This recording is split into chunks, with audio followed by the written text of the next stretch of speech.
Today, we'll follow in the footsteps of the explorers searching for the Pacific Ocean. Straddling the border between Alberta and British Columbia, the Rocky Mountains offer a wide range of contrasting scenery. And on the other side, we'll discover the Pacific Ocean with its bustling cities. It's no surprise that millions of visitors flock to Western Canada every year. The breathtaking natural sights and the lively urban centre make it well worth the trip. After starting off in Calgary, we'll stay for a few nights in Banff. From there, we'll get on board the Rocky Mountaineer, a train especially designed to give passengers an incomparable view of the Rockies. The train will bring us to Kamloops and then to Vancouver, from which we'll take a ferry to the island city of Victoria. Come join us on our all-inclusive tour to Western Canada. Our journey begins at the Calgary International Airport. We grab our bags, hop on the bus, and in no time, we're off on our tour of the Canadian West Coast.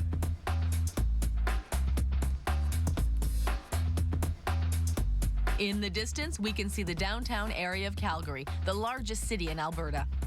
We lift our eyes to take in the Bow Tower, a massive 58 stories sheathed in glass. This brand new skyscraper is the highest in the city. It was built to launch the revitalization of the East Village neighborhood, which is one of the poorest in Calgary.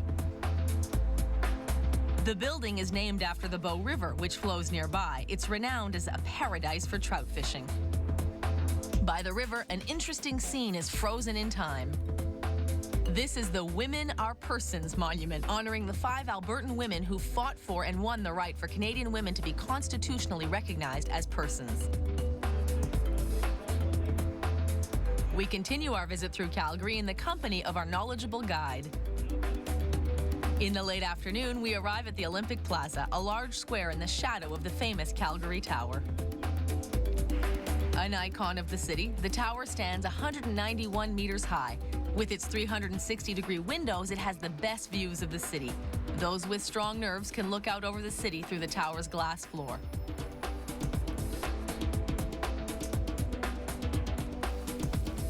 Back on the ground, the Olympic Plaza was built to host the medal presentation ceremonies of the 1988 Winter Olympics that were held in Calgary.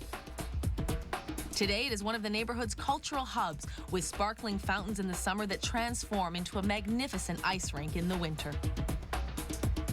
Further along, we see an installation of tall aluminum statues that were originally designed for the British Pavilion at Montreal's Expo 67.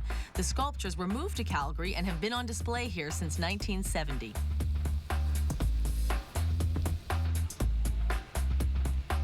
Calgary is the 4th largest city in Canada. It was named after a bay on the Scottish Isle of Mull. We're back at the Bow River, which is spanned here by the 100-year-old Centre Street Bridge. The bridge is illuminated during special events, including the Calgary Stampede, which is internationally renowned as a gathering place for real cowboys.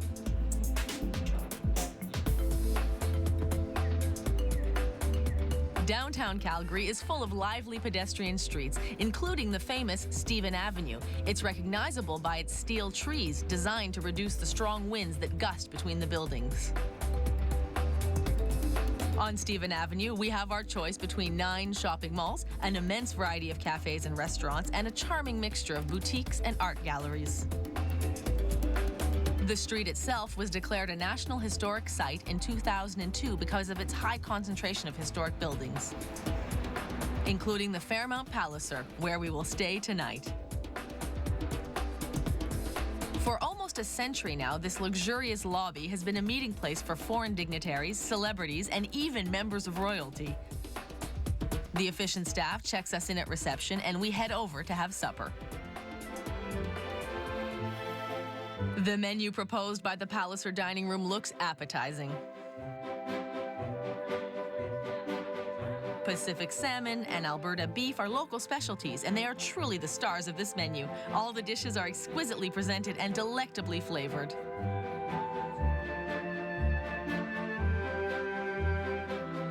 With a glass of red wine in hand, we savor our meal in the company of our guide.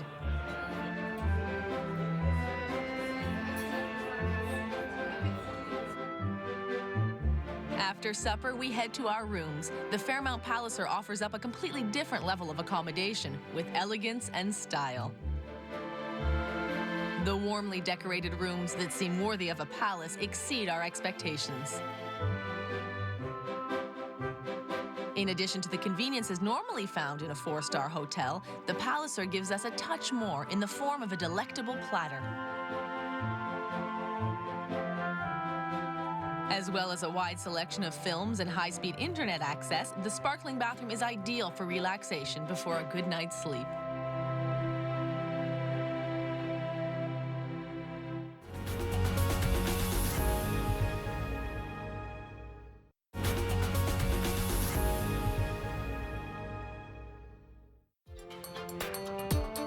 In the morning, we hit the road under Calgary's blue skies, getting comfortable on our tour bus. With the Rockies rising on the horizon, we begin our journey toward the mountain town of Banff. At the entrance to Banff National Park, the Banff gondolas offer a 360-degree view of the surroundings. The cable car brings us to the summit of Sulphur Mountain, 2,281 meters above sea level. The four-passenger gondolas climb the mountain in 8 minutes. We have ample time to contemplate the dense pine forest and the snowy peaks that reach up to the sky all around us.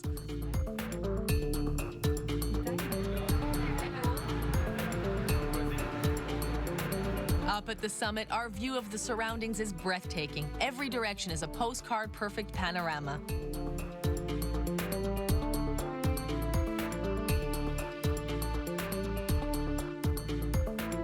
The small town of Banff extends beneath our feet.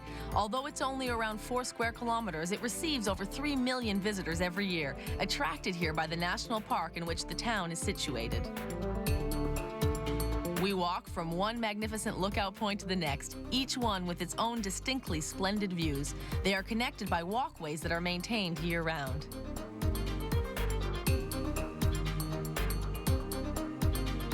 Banff is situated in the oldest national park in Canada. The park was declared a UNESCO World Heritage Site in 1985 on its centennial anniversary.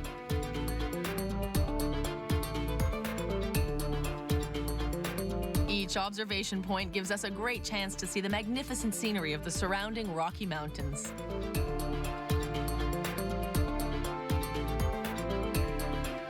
It's time to head back down in the windowed cable cars.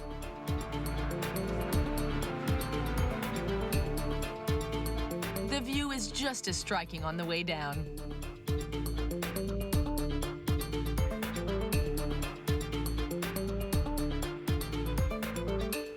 Back at the bottom of Sulphur Mountain, we have a short drive to Rimrock Resort Hotel in Banff.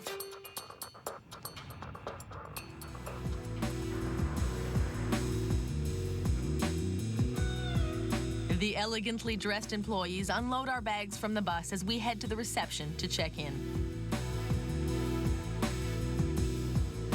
The personnel takes the time to answer all of our questions before assigning our rooms. It's time to relax in the Larkspur Lounge, a glass in hand. The bartender's specialty, martinis and cocktails of his own concoction.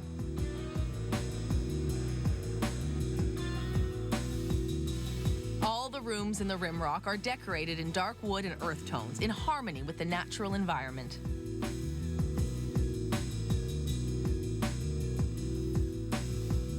The bathroom is impeccable, offering organic bath products with no synthetic colors or fragrances added.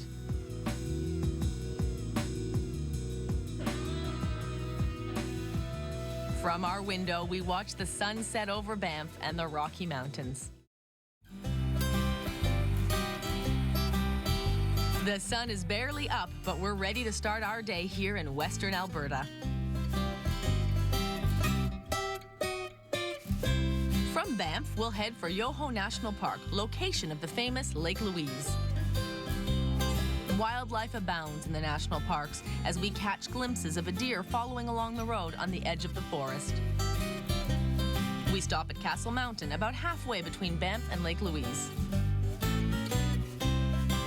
The mountain owes its name to its castle-like shape, a result of millennia of erosion. We pose for a group photo, and we're back on the road.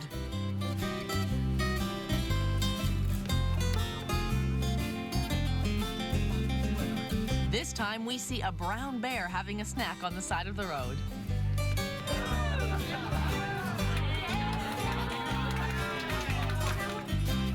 And off we go to Yoho National Park. We stop on the shores of Emerald Lake, the largest lake in Yoho. Because of its high altitude, the lake is frozen from November until June. The rest of the time, the surface is free of ice, allowing canoers to have a field day. Its spectacular color is caused by the limestone of the surrounding mountains, which accumulates in the lake when the snow melts. That's why Emerald Lake glistens even more in July, when all the snow is melted.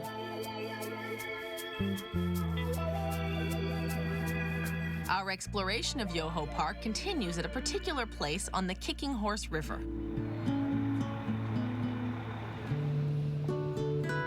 In the Kicking Horse River Valley, a natural stone bridge stands over the river.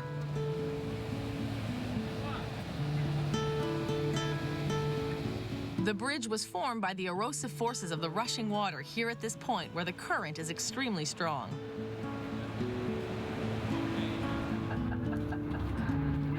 We head toward Lake Louise, named in honor of Queen Victoria's fourth daughter.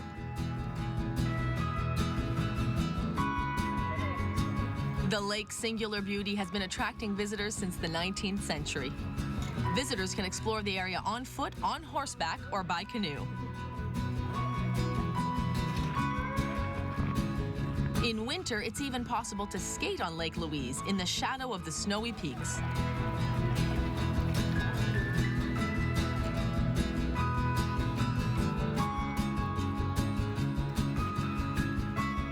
The temperature of the lake never exceeds a few degrees above freezing, so you have to be a brave and hardy soul to venture into the water.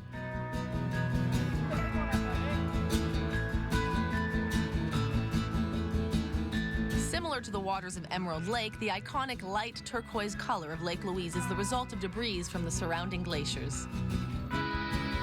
The area was developed for tourists by the Canadian Pacific Railway Company. The CPR also built a magnificent wooden chalet, which was open to visitors only in the summer.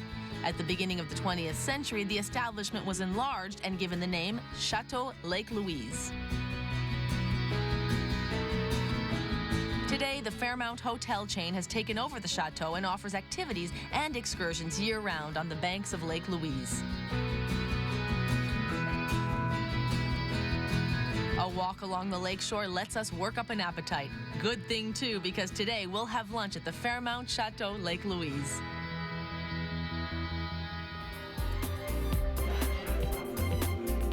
We take our seats next to the huge windows while the drinks stay cold on ice nearby. The chateau even has its own official beer, called Signature Ale.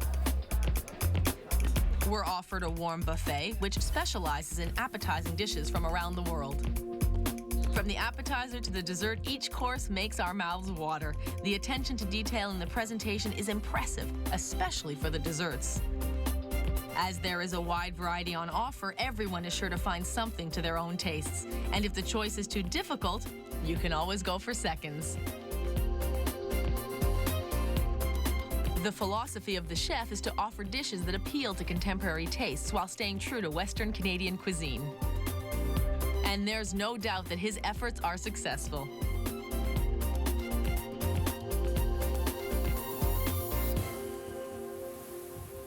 With our bellies full and the sun shining in the sky, we leave Lake Louise and head back to Banff for a chance to explore the city before the day is over.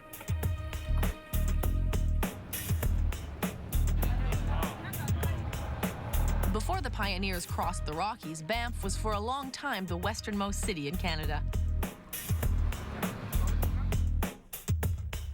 Since then, it's become a major tourist center that was built up around its train station.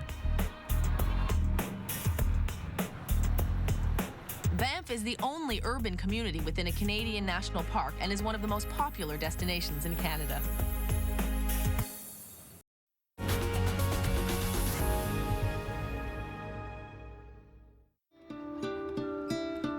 In the morning, we arrive at the Rocky Mountaineer Station in Banff to start our rail adventure. The Rocky Mountaineer is the only train that transports passengers on the historic Canadian Pacific Rail line. itinerary will bring us from Banff to Kamloops in the heart of British Columbia. We climb aboard the Gold Leaf Coach, a glass-domed, two-level car that gives us an uninterrupted view of our surroundings. Specially designed for a comfortable journey, the coach is spacious and welcoming. As serendipity would have it, the sky clears at the moment we're served a glass of orange juice. We raise our glasses to the auspicious beginning of our trip over the Rocky Mountains. The natural surroundings are absolutely beautiful, and it's a pleasure to be able to relax and enjoy this luxurious mode of transport. On the car's lower level is the dining room, which is fitted with comfortable booths.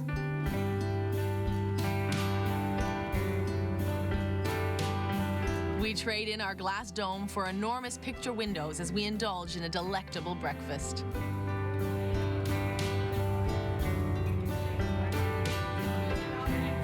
But we don't miss a single thing. The train slows down in the areas with the most amazing scenery.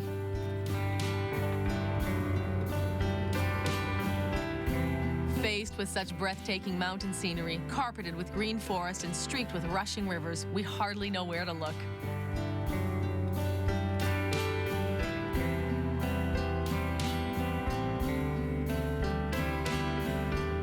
When we feel the need to stretch our legs and get a breath of fresh mountain air, we have only to go out onto one of the covered balconies for a closer view of the surroundings.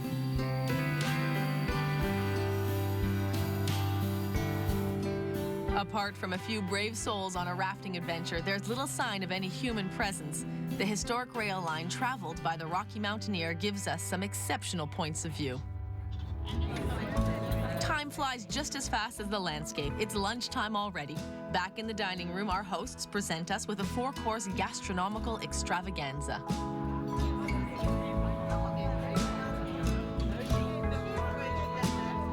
We are completely delighted, and this is only the second course. The Rockies zip by outside the window. Our attention is divided between our tasty meal and the gorgeous ravines and waterfalls tucked into the trees.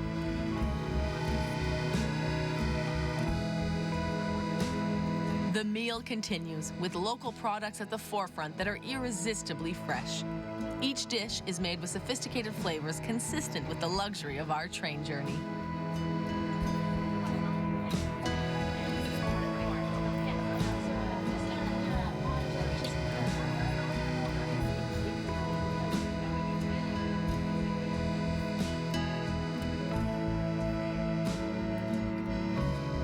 Since it was founded in 1990, the family business that runs the Rocky Mountaineer has welcomed over 1 million guests on board the train. The weather is fabulous, and we take advantage of it for a photo session on the balcony. Our train slows down to let another train pass. Beside us, a CP rail train brings goods from one side of the Rockies to the other.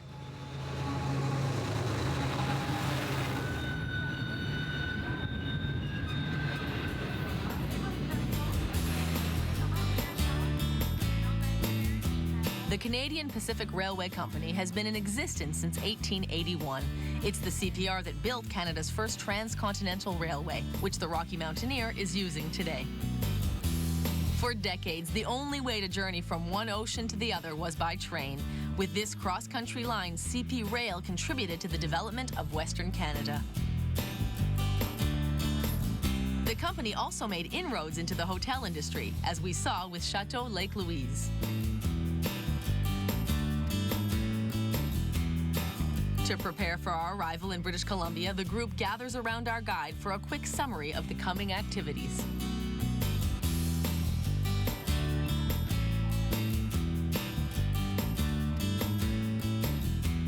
Next to the River Thompson, we learn that the name British Columbia was chosen in honor of Christopher Columbus, the great explorer of the Americas.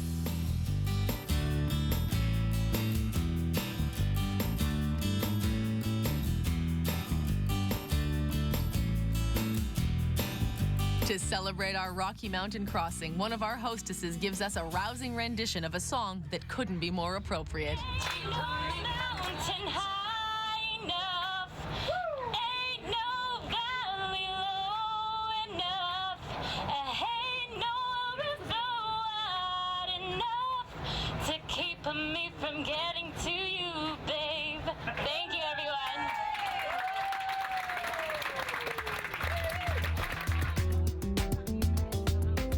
trip is done for the day, but we'll return to ride the Rocky Mountaineer tomorrow on our way to the West Coast and Vancouver.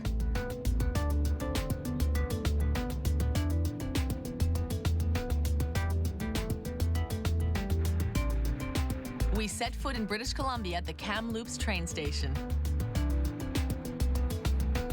A bus is waiting to take us to our hotel, The Coast Kamloops. Recently renovated, the hotel is both a conference center and relaxing oasis for visitors to the area. In the cheerful lobby, the personnel direct us to our rooms. They're bright and welcoming, with modern furnishings and an inviting bed. A fully stocked and glistening bathroom completes the picture. The balconies look out over the interior tropical garden that surrounds the heated pool.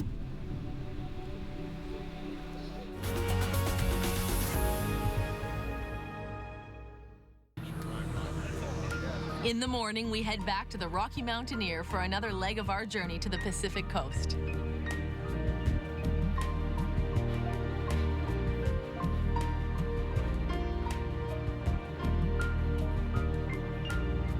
The city of Kamloops bids us farewell. With our course set toward the west, we'll follow the Fraser River to the Pacific Ocean and the coastal city of Vancouver. The scenery of southern BC slips by, bathed in the morning sun. Taking in these peaceful landscapes, we're quite pleased to be on board the luxurious Rocky Mountaineer for another day on train travel under the radiant skies. We can easily understand why the trip is right up there on Reader's Digest list of the world's 10 best train journeys, as well as on National Geographic's list of top 10 North American train trips.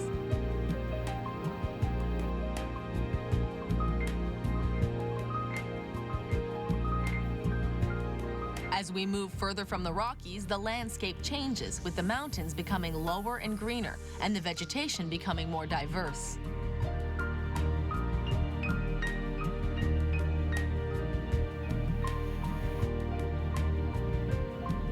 This is the Fraser River, which begins high in the Rocky Mountains and flows right through Vancouver into the Pacific Ocean. It will be our travel companion for today.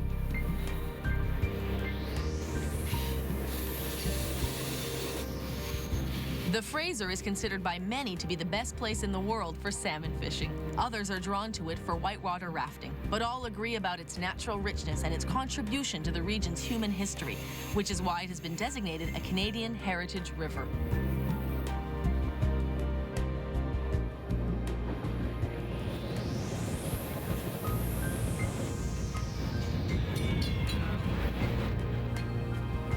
As the river widens, we head down to the dining room for a delectable breakfast. With a menu designed by an internationally renowned chef trained in the best restaurants of Paris and Geneva, it's impossible not to enjoy the excellent food. Like our previous meal on the train, the options are as numerous as they are tantalizing. The Rocky Mountaineer continues on its way, heading right through the mountains, following the Fraser River.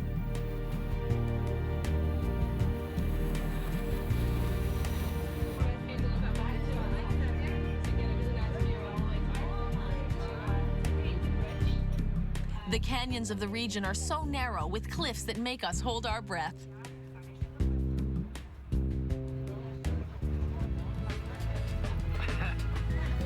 The glass dome lets in the bright sunlight, a perfect opportunity for some souvenir photos. We are served a snack at our seats on the upper level, which allows us to get a good look at where we're heading. Although everything seems so heavenly, in truth, we're not far from hell. We're approaching Hell's Gate, a place where the Fraser River narrows considerably. It was the explorer Simon Fraser who, forced to portage around the rapids in the river that bears his name, christened the passage as so. Fortunately, an aerial tramway and a suspended bridge now link the two sides.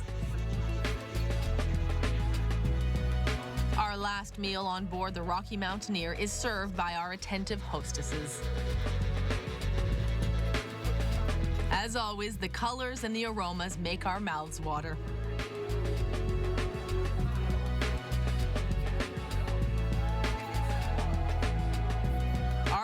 is also delighted with his meal. In Vancouver, we are welcomed like rock stars. It's the end of the line. Everybody off. We thank the fabulous personnel of the Rocky Mountaineer for their unparalleled service. Our bus tour brings us to the Four Seasons Hotel in Vancouver. The hotel's enormous lobby sets the tone for our stay. Luxury, elegance, and comfort, all rolled into one.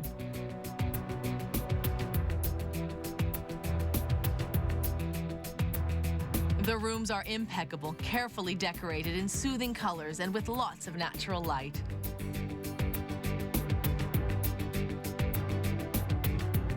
The Four Seasons Hotel aims to spoil its guests, and it's in the small details that great hotels truly stand out.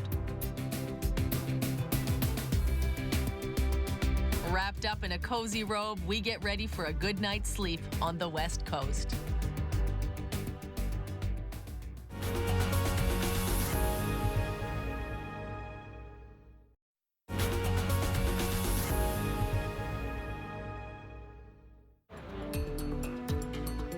Well rested, we head off to explore Vancouver with a city tour given by a specialized guide. Vancouver is the third largest city in Canada after Toronto and Montreal, with over 2 million inhabitants. In terms of design, the metropolis was greatly influenced by San Francisco, another West Coast city. We head for Stanley Park, the pride of Vancouverites. The park is located on traditional Indigenous land, and First Nations people have lived in the area for more than 10,000 years.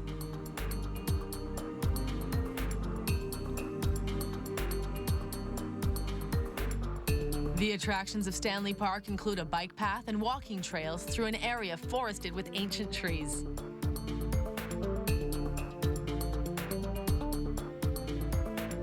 The Lions Gate Bridge is a symbol of Vancouver. It's an impressive suspension bridge built in the same style as San Francisco's Golden Gate Bridge.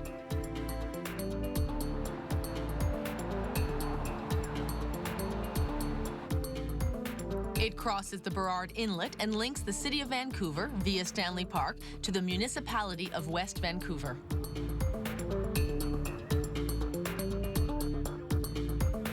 We head toward Granville Island, a peninsula that faces downtown Vancouver.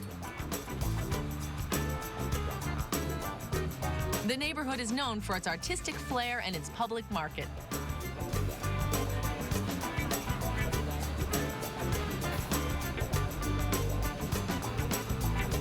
Here, the region's market gardeners sell their harvest next to exquisite local delicacies.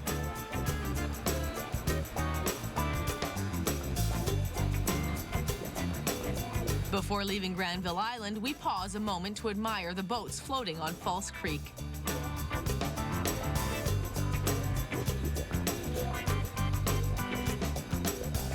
And then off we go to Gastown, a historic Vancouver neighborhood. The district was named in honor of Gassy Jack Dayton, a ship's captain that opened the first saloon in the area in 1867. Gastown is known for its red brick buildings and its cobbled streets. One of the area's attractions is the Gastown Steam Clock, powered by steam from a subterranean vent. It doesn't chime the hours, instead it whistles them like a kettle. There's no shortage of shops and activities in Gastown, both night and day. But another part of Vancouver is already calling us. On the other side of Lions Gate Bridge, we eat at the Bridge House restaurant in North Vancouver. The establishment advocates the slow food movement with a West Coast flavor.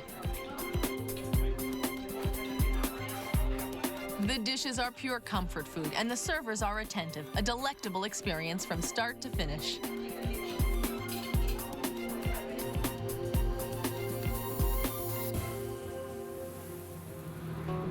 Across the street from the restaurant, the Capilano Suspension Bridge awaits, perched 70 meters above the river.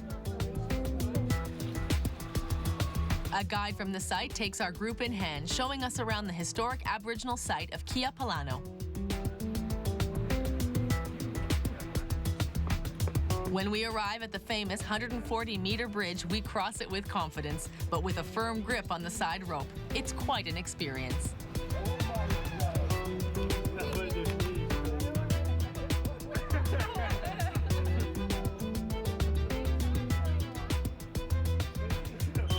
As everyone seems to have survived, we continue on our exploration of the park, which has walking paths both on the ground and through the trees. We walk from one tree to the next in complete safety in the heart of a BC rainforest.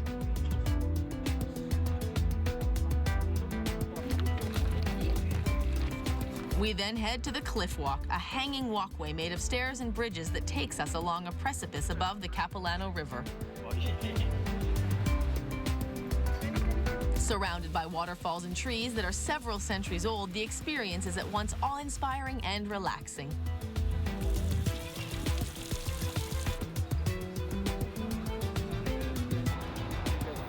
After Capilano Park, we get back on our bus and head toward Grouse Mountain and its Skyride cable car. The aerial tramway, the largest in North America, will bring us to the summit of Grouse Mountain.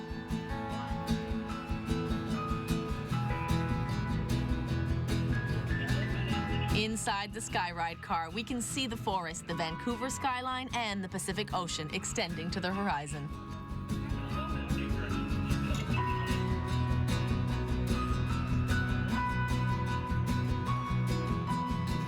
There's a range of activities on offer at Grouse Mountain, from a cinema that shows nature films, to helicopter rides, to paragliding.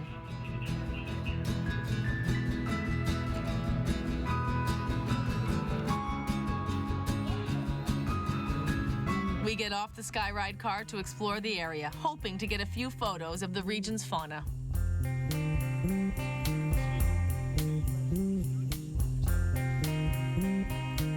Along with its deer and its many owls, Grouse Mountain is known for the bears that live here, protected in a sanctuary that was specially built for them.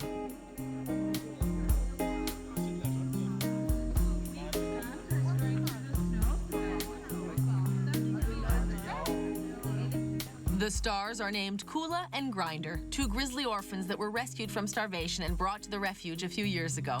As they are members of an endangered species, the bears are treated with special care. And they truly love the attention they get here.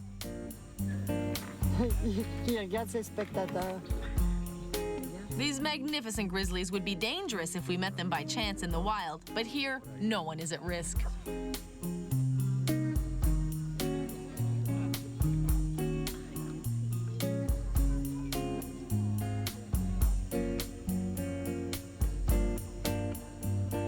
It's time for a lumberjack performance. They have many tricks up their sleeves and can do some amazing things armed with only an axe.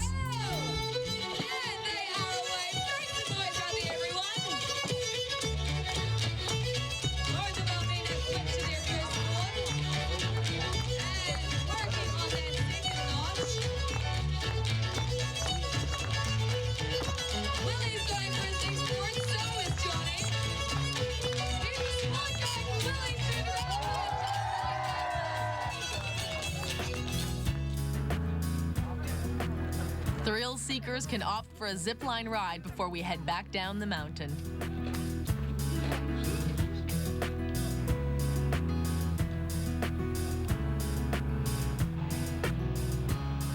We return to the foot of the mountain at the end of the day, where our driver is waiting to take us to our new lodgings, the Coast Plaza Hotel. Renovated in 2011, the Coast Plaza in Vancouver's West End prides itself on offering a unique experience to guests staying in its 269 rooms and suites.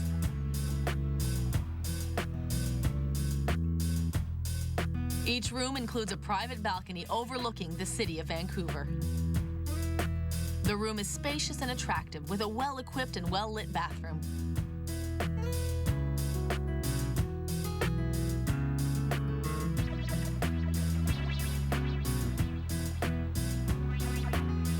As the last rays of the sun peek through the clouds over English Bay, our group arrives at the Old Spaghetti Factory in Gastown. Quite popular among Western Canadians, the restaurant is part of a chain that specializes in, yes, you guessed it, pasta. We are brought their classic fresh bread served with whipped garlic butter to tide us over until the main course.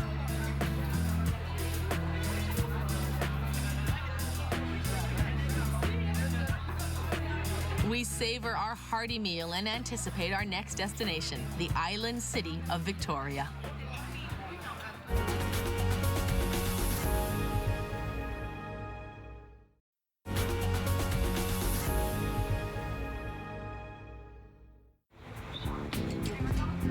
This morning, we hop on a ferry and leave Vancouver behind. We're heading to Vancouver Island on the other side of the Strait of Georgia, where Victoria, the capital city of British Columbia, is situated. On board, we take in the sea air and keep our eyes on the waves. Who knows, maybe we'll catch a glimpse of one of the region's orcas.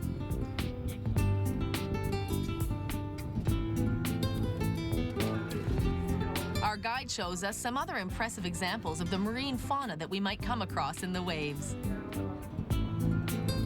Our ferry approaches the southern coast of Vancouver Island. The U.S. border into Washington State is only a stone's throw away.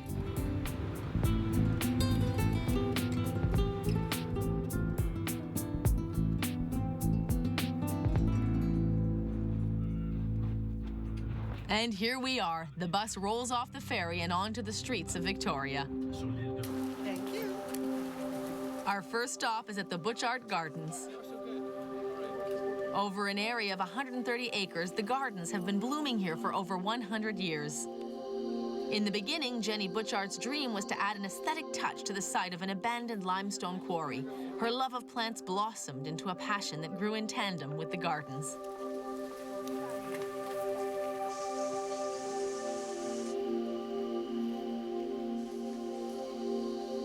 The gardens are arranged into sections, including the sunken garden and the star pond.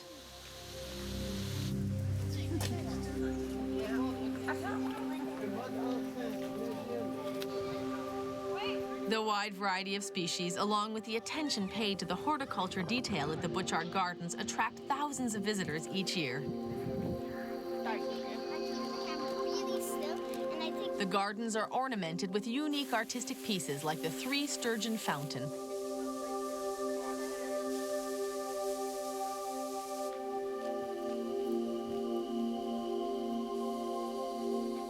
Both educational and relaxing, the gardens are still tended by the descendants of Jenny Butchart.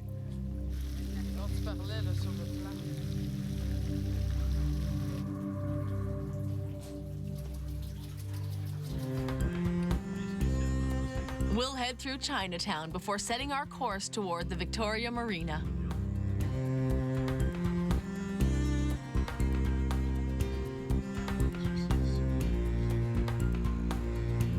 Not far away, an airport offers seaplane rides over the region.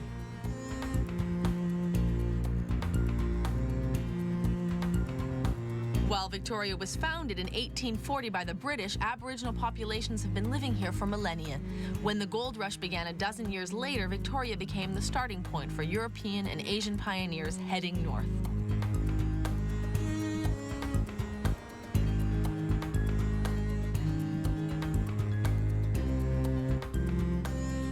Today, as the capital of British Columbia, the city revolves around its port and has a strong tourism industry.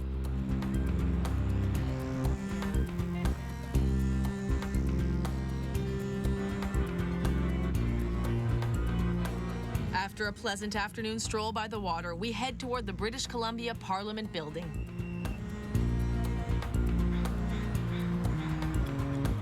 On the lawn in front stands a statue of Queen Victoria, as well as a totem pole that symbolizes the cultural contribution of the First Nations people to the province.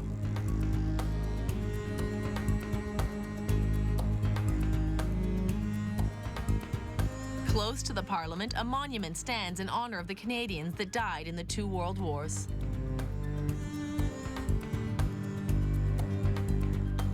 The neo-Baroque style of the Parliament building gives it an imposing air. Along with its immense central dome, we admire the provincial coat of arms carved in stone above the entrance.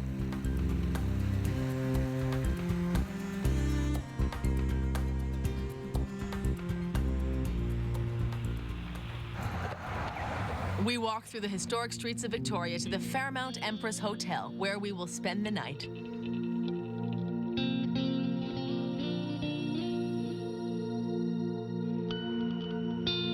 A true palace, the Empress has provided lodgings to many celebrities since its opening in 1908, including such illustrious names as Rita Hayworth, Bing Crosby, and John Travolta.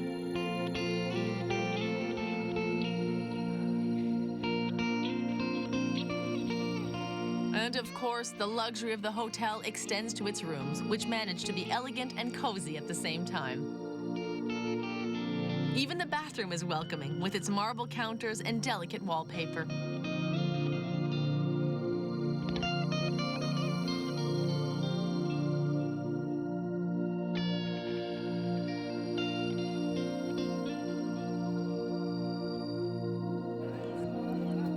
This evening, we'll go out to take in the Victoria nightlife with its harbor full of boats and its illuminated buildings.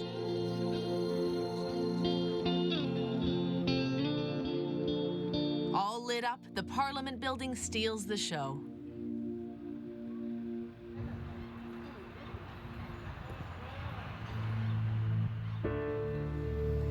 Our tour is already approaching its end. We pack up our bags to return to the mainland, taking the ferry back to Vancouver. Disembarking from the boat, we find ourselves right next to Canada Place, an activity center that was built for Expo 86. The massive complex includes a hotel, offices, and a popular convention center. Beside it, The Drop is a work of art designed to make us think about our relationship with water.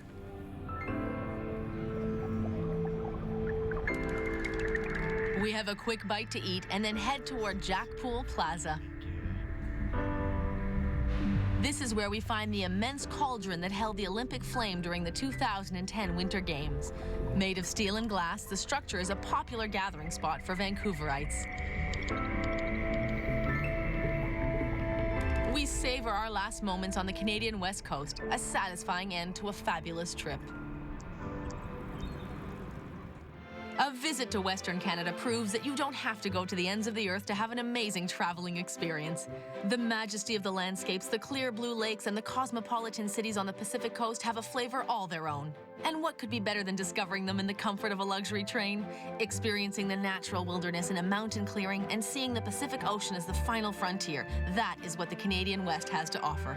For another taste of adventure, come with us on our next Joy of Touring.